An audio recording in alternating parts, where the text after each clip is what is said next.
Hello everyone. आज की इस वीडियो में हम आप सभी को बताने जा रहे हैं कक्षा 10वीं सोशल साइंस का ऐसे इम्पोर्टेंट वीवीआई ऑब्जेक्टिव क्वेश्चन जो कि पिछले मैट्रिक एग्जाम में बहुत बार पूछे गए हैं और आपके मैट्रिक एग्जाम में पूछे जा सकते हैं। तो अगर आप इस बार मैट्रिक का एग्ज़ाम देने वाले हैं तो वीडियो को शुरू से अंत तक देखना बिल्कुल ना भूलिएगा। तो चलिए फ्रेंड्स, बिना समय गवाए पहला क्वेश्चन का सॉल्यूशन देख लेते हैं।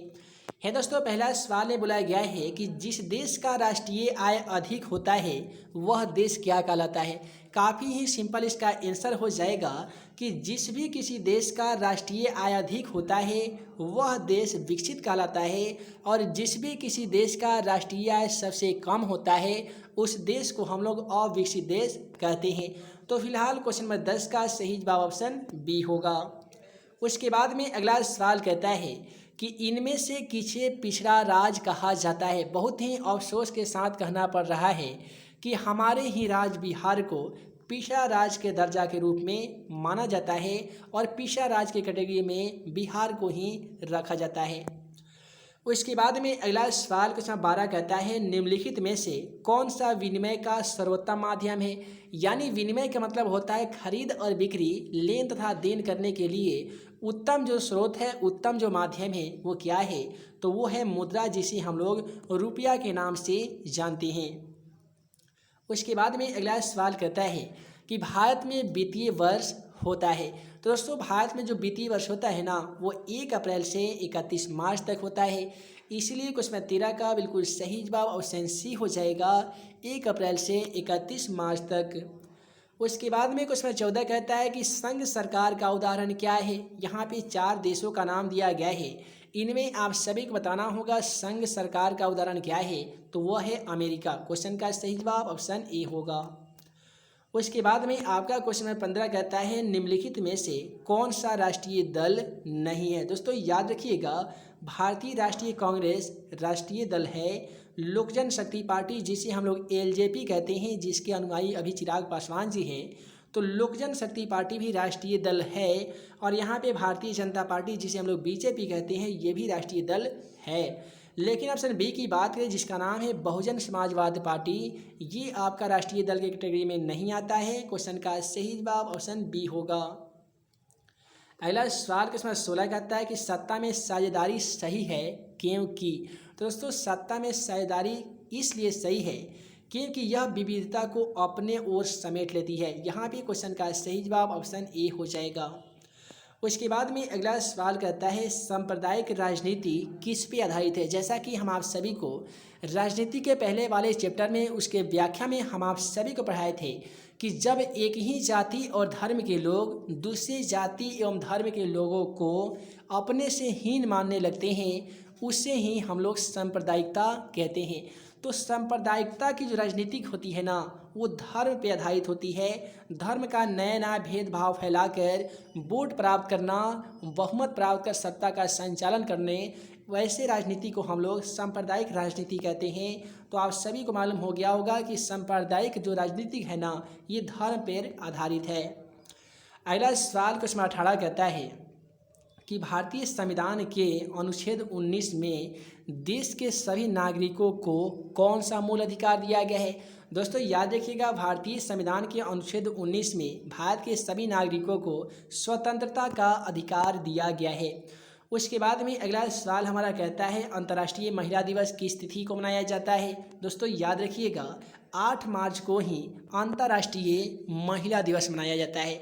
वहीं पे बात करें मजदूर दिवस की तो प्रत्येक 1 मई को मजदूर दिवस मनाया जाता है और प्रत्येक 1 दिसंबर को विश्व एड्स दिवस मनाया जाता है तथा प्रत्येक 5 जून को विश्व पर्यावरण दिवस मनाया जाता है। अगला सवाल कहता है कि सत्ता में साझेदारी का अच्छा उदाहरण प्रस्तुत करने वाला अच्छा उदाहरण जो बना हुआ है वह देश का नाम कौन सा है। तो क्वेश्चन का सही जवाब ऑप्शन सी हो जाएगा। विश्व में बेल्जियम नामक एक ऐसा देश है जो सत्ता में साझेदारी का अच्छा उदाहरण प्रस्तुत कर रहा है। उसके बाद में अगला सवाल है निम्नलिखित व्यक्तियों में से कौन से लोकतंत्र में रंग भेद के विरोधी नहीं थे। तो यहाँ पे मार्टिन लूथर किंग जूनियर थे, महात्मा गांधी थे, ओलंपिक धावक टॉमी स्मिथ एवं जॉन कार्लोस भी थे, लेकिन जेड गुड्डी नहीं थे। क्वेश्चन का सही जवाब ऑप्शन सी हो जाए, ऑप्शन डी हो जाएगा। लोकतंत्र में रंगभेद के विरोधी कौन आए थे? तो आप बता देंगे कि जेड गुड्डी नहीं थे। अगला सवाल क्वेश्चन नंबर 22 कहता है कि लैंगिक विभाजन का क्या अर्थ होता है? दोस्तों, लैंगिक विभाजन का मतलब होता है स्त्री एवं पुरुष के बीच जैविक जो अंतर होती है ना, इसे ही लैंगिक विभाजन कहता है। उसके बाद में अगला सवाल है हमारा कि श्रीलंका में सामाजिक विभाजन किस स्तर पर किया गया है? तो दोस्तों, श्रीलंका में जो सामाजिक का विभाजन है, समाज का जो बंटवारा है ना, वो क्षेत्रीय तथा सामाजिक स्तर दोनों पे किया गया है। उसके बाद में अगला सवाल है कि गुटेनबर्ग का जन्म किस देश में हुआ था? दोस्तों, याद रखिएगा, कार्ल मार्क्स का भी जन्म सन 1818 ईस्वी में जर्मनी प्रांत के मेघवा नामक शहर में ही हुआ था। और यहाँ पे सन तो नहीं मालूम, बट देश का नाम मालूम है, जर्मनी में ही गुटेनबर्ग का जन्म हुआ था, जिनके द्वारा छापाखाना का आविष्कार किया गया था। अब यहीं पे सवाल मैट्रिक एग्जाम में एक बार और पूछ लिया जाता है कि गुटेनबर्ग ने सर्वप्रथम किस पुस्तक की छपाई किए थे? दोस्तों, याद रखिएगा, गुटेनबर्ग ने सबसे पहले बाइबिल नामक धार्मिक ग्रंथ पुस्तक की छपाई किए हुए थे। उसके बाद में क्वेश्चन 26 कहता है कि इंग्लैंड में मुद्रण कला को पहुंचाने वाला व्यक्ति कौन है? दोस्तों, इंग्लैंड में मुद्रण कला को पहुंचाने वाले व्यक्ति का नाम है कैक्सटन। क्वेश्चन का सही जवाब ऑप्शन बी होगा। उसके बाद में कहता है किसने कहा था मुद्रण ईश्वर की दी हुई महानतम देन है, ये सबसे बड़ा तोहफा है? तो यह कथन कहने वाले व्यक्ति का नाम है मार्टिन लूथर किंग जूनियर, जो नेग्रो कम्युनिटी के संस्थापक थे। अगला सवाल, रूसो कहाँ का दार्शनिक था? दोस्तों, आप सभी को बता दें, रूसो कहाँ का दार्शनिक था? तो रूसो फ्रांस का दार्शनिक था। क्वेश्चन का सही जवाब ऑप्शन ए होगा। उसके बाद में है कि विश्व में सर्वप्रथम मुद्रण की शुरुआत क्या यहाँ पे हुई थी? इसी सवाल को मैट्रिक एग्जाम पेपर में इस प्रकार से पूछ लिया जाता है कि विश्व में सबसे पहले कागजी मुद्रा का प्रचलन किस देश में हुआ था? प्रत्येक स्थिति में क्वेश्चन का सही जवाब ऑप्शन सी हो जाता है, यानी चीन में। उसके बाद में अगला सवाल है किस देश की सिविल सेवा परीक्षा ने मुद्रित पुस्तकों यानी सामग्रियों की मांग बढ़ा दी थी? तो क्वेश्चन का सही जवाब चीन हो जाएगा। ऑप्शन के माध्यम से देखें तो आपका ऑप्शन सी में इस क्वेश्चन का सही जवाब मिल जाएगा। उसके बाद में है कि मुद्रण तकनीक का विकास सर्वप्रथम कहाँ पे हुआ था? तो दोस्तों, मुद्रण तकनीक का विकास सर्वप्रथम की बात करें तो वो चीन में हुआ था, जहाँ पे जर्मनी के ही गुटेनबर्ग जाकर छापाखाना का आविष्कार किए थे और वहीं से छापाखाना का प्रचलन भी शुरू हुआ था।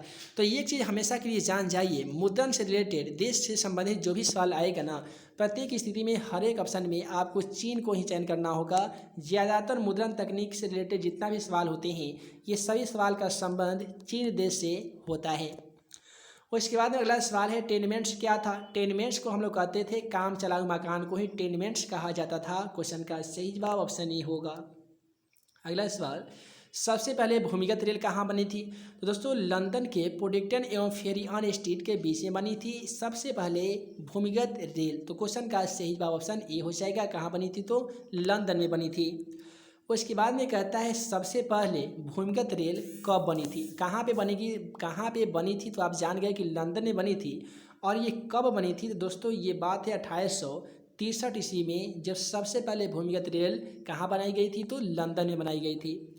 उसके बाद में है कि गार्डन सिटी की अवधारणा किसने विकसित किया था? दोस्तों, आप सभी को बता दें कि एबेनेजर हावर्ड के माध्यम से ही गार्डन सिटी की अवधारणा विकसित की गई थी। तो यहाँ पे क्वेश्चन 35 का बिल्कुल सही जवाब ऑप्शन ए हो जाएगा। उसके बाद में अगला सवाल क्वेश्चन 36 को देखिए। क्वेश्चन 36 कहता है खूनी रविवार किसे कहा जाता है? तो दोस्तों, 1887 ईस्वी के नवंबर माह के रविवार को ही खूनी रविवार कहा जाता है। हम आप सभी को खूनी रविवार का सॉल्यूशन भी बता चुके थे कि 9 जनवरी 1905 ईस्वी को जब रूस की जनता जार के महल की ओर एक प्रार्थना पद को लेकर जा रहे थे, तो जार के सेनाओं को लगा कि ये उनका विरोधी हैं, उनका विरोध कर रहे हैं, सरकार पर दबाव डाल रहे हैं। तो उन्हें अपना विरोधी समझकर जार के सेनाओं ने उन पर बर्बरतापूर्वक गोलियां बरसाने लगी, जिसमें हजारों मजदूर मारे गए और कई हजार मजदूर घायल हुए थे। पुरानी रूसी कैलेंडर के अनुसार यह घटना रविवार को हुआ था। यही कारण है कि इस रविवार को खूनी रविवार के नाम से जाना जाता है। अगला सवाल है, city of Bombay improvement trust की स्थापना कब की गई थी? तो सन 1898 ईस्वी की ही बात है जब city of Bombay improvement trust की स्थापना की गई थी। उसके बाद में अगला सवाल है, विश्व का नए सर्वेक्षण के आधार पर भारतवर्ष में मतदाताओं की संख्या लगभग कितनी है? तो यहाँ पे क्वेश्चन 38 का बिल्कुल सही जवाब ऑप्शन बी हो जाएगा, लगभग 71 करोड़ है। उसके बाद में क्वेश्चन 39 को देखिए। क्वेश्चन 39 कहता है कि क्षेत्रवाद की भावना का एक कुपरिणाम क्या है? तो दोस्तों, क्षेत्रवाद की भावना का एक जो कुपरिणाम है ना, उसे हम लोग अलगाववाद कहते हैं। यहाँ पे क्वेश्चन 39 का बिल्कुल सही जवाब ऑप्शन डी होगा। उसके बाद में अगला सवाल क्वेश्चन 40 कहता है, लोकतंत्र के मार्ग में सबसे बड़ी बाधा क्या है? यानी लोकतंत्र के रास्ते में सबसे बड़ी जो बाधा उत्पन्न होने वाली जो चीज़ है वो क्या है? तो वह है अशिक्षा। क्योंकि आज अशिक्षा के कारण ही लोकतंत्र के रास्ते में बहुत ही बड़ी बड़ी बाधाओं का सामना करना पड़ता है। अगला सवाल क्वेश्चन 41 में कहता है कि दुनिया में कितने हिस्सों में अभी भी लोकतंत्र शासन व्यवस्था लागू नहीं की गई है? तो दुनिया के लगभग 1/4 हिस्सा एक ऐसा हिस्सा बन गया है जिसमें अभी तक लोकतांत्रिक शासन व्यवस्था लागू नहीं की गई है। एग्जाम्पल के तौर पे खास करके जितने भी मुस्लिम कंट्री है उसमें लोकतांत्रिक शासन व्यवस्था को लागू नहीं किया गया है। उसके बाद में क्वेश्चन 42 कहता है, भारतीय लोकतंत्र के कितने अंग होते हैं? दोस्तों याद रखिएगा, भारतीय लोकतंत्र या हिंदुस्तान के जो सरकार के अंग होते हैं ना, वो 3 अंग होते हैं। पहला होते हैं लिबरलाइजेशन, प्रोटाइजेशन, ग्लोबलाइजेशन। एक को हम लोग कहते हैं न्यायपालिका, दूसरे को कहते हैं व्यवस्थापिका, तीसरे को कहते हैं कार्यपालिका। यही होते हैं सरकार के 3 अंग और लोकतंत्र के भी 3 अंग होते हैं। उसके बाद में क्वेश्चन 43 कहता है, निम्नलिखित में कौन लोकतांत्रिक अंग है? तो यहाँ पे क्वेश्चन का सही जवाब ऑप्शन डी हो जाएगा, क्योंकि ब्रिटेन में भी लोकतंत्र विद्यमान है, भारत में भी लोकतंत्र विद्यमान है ही, और अमेरिका में भी लोकतंत्र विद्यमान है। इसीलिए क्वेश्चन का बिल्कुल सही जवाब ऑप्शन डी हो जाएगा। उसके बाद में अगला सवाल क्वेश्चन 44 कहता है कि भारत में सर्वोच्च न्यायालय के मुख्य न्यायाधीश की नियुक्ति कौन करता है? तो भारत में सर्वोच्च न्यायालय के मुख्य न्यायाधीश की नियुक्ति जो करते हैं ना, वो कौन करते हैं? तो राष्ट्रपति करते हैं। और एक और चीज़ जान जाइए कि भारत में पदेन अध्यक्ष होते हैं ना, वो कौन होते हैं? तो वो प्रधानमंत्री होते हैं। योजना आयोग के पदेन अध्यक्ष प्रधानमंत्री होते हैं और सर्वोच्च न्यायालय के मुख्य न्यायाधीश की नियुक्ति राष्ट्रपति करते हैं। उसके बाद में अगला सवाल क्वेश्चन 45 कहता है, भारत में किस तरह के लोकतंत्र की व्यवस्था की गई है? दोस्तों, भारत एक ऐसा देश है जहाँ पे अप्रत्यक्ष लोकतंत्र है तथा मिश्रित अर्थव्यवस्था है। उसके बाद में क्वेश्चन 46 कहता है, चिपको आंदोलन निम्नलिखित में से किससे संबंधित है? हम आप सभी को बता दिए थे कि सुंदरलाल बहुगुणा और चड्ढी प्रसाद यादव के द्वारा चिपको आंदोलन चलाया गया था। इस आंदोलन का मुख्य उद्देश्य था ना, वो पेड़ को काटने के विरोध में एक आंदोलन चलाया गया था।